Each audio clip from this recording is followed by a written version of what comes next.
Assalamualaikum teman-teman, gimana kabarnya? Kali ini saya akan menyampaikan suatu amalan yang pernah disampaikan oleh almarhum Syekh Ali Jaber. Amalan ini cukup singkat, tetapi pahalanya sungguh luar biasa.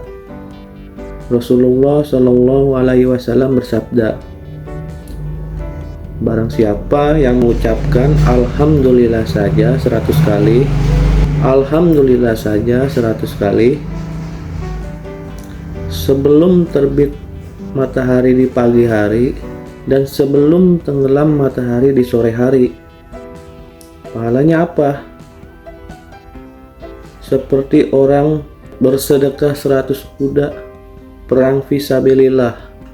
Allahu Akbar.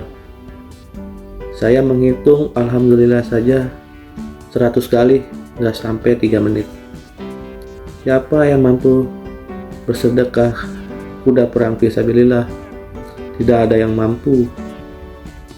Tapi dengan ucapan Alhamdulillah saja 100 kali, tidak lebih dari 3 atau 4 menit, kita mendapatkan nilai sedekah 100 kuda perang fisabilillah. Hadis sahih. Terima kasih teman-teman, semoga amalan ini bermanfaat untuk kita semua. Wassalamualaikum warahmatullahi wabarakatuh.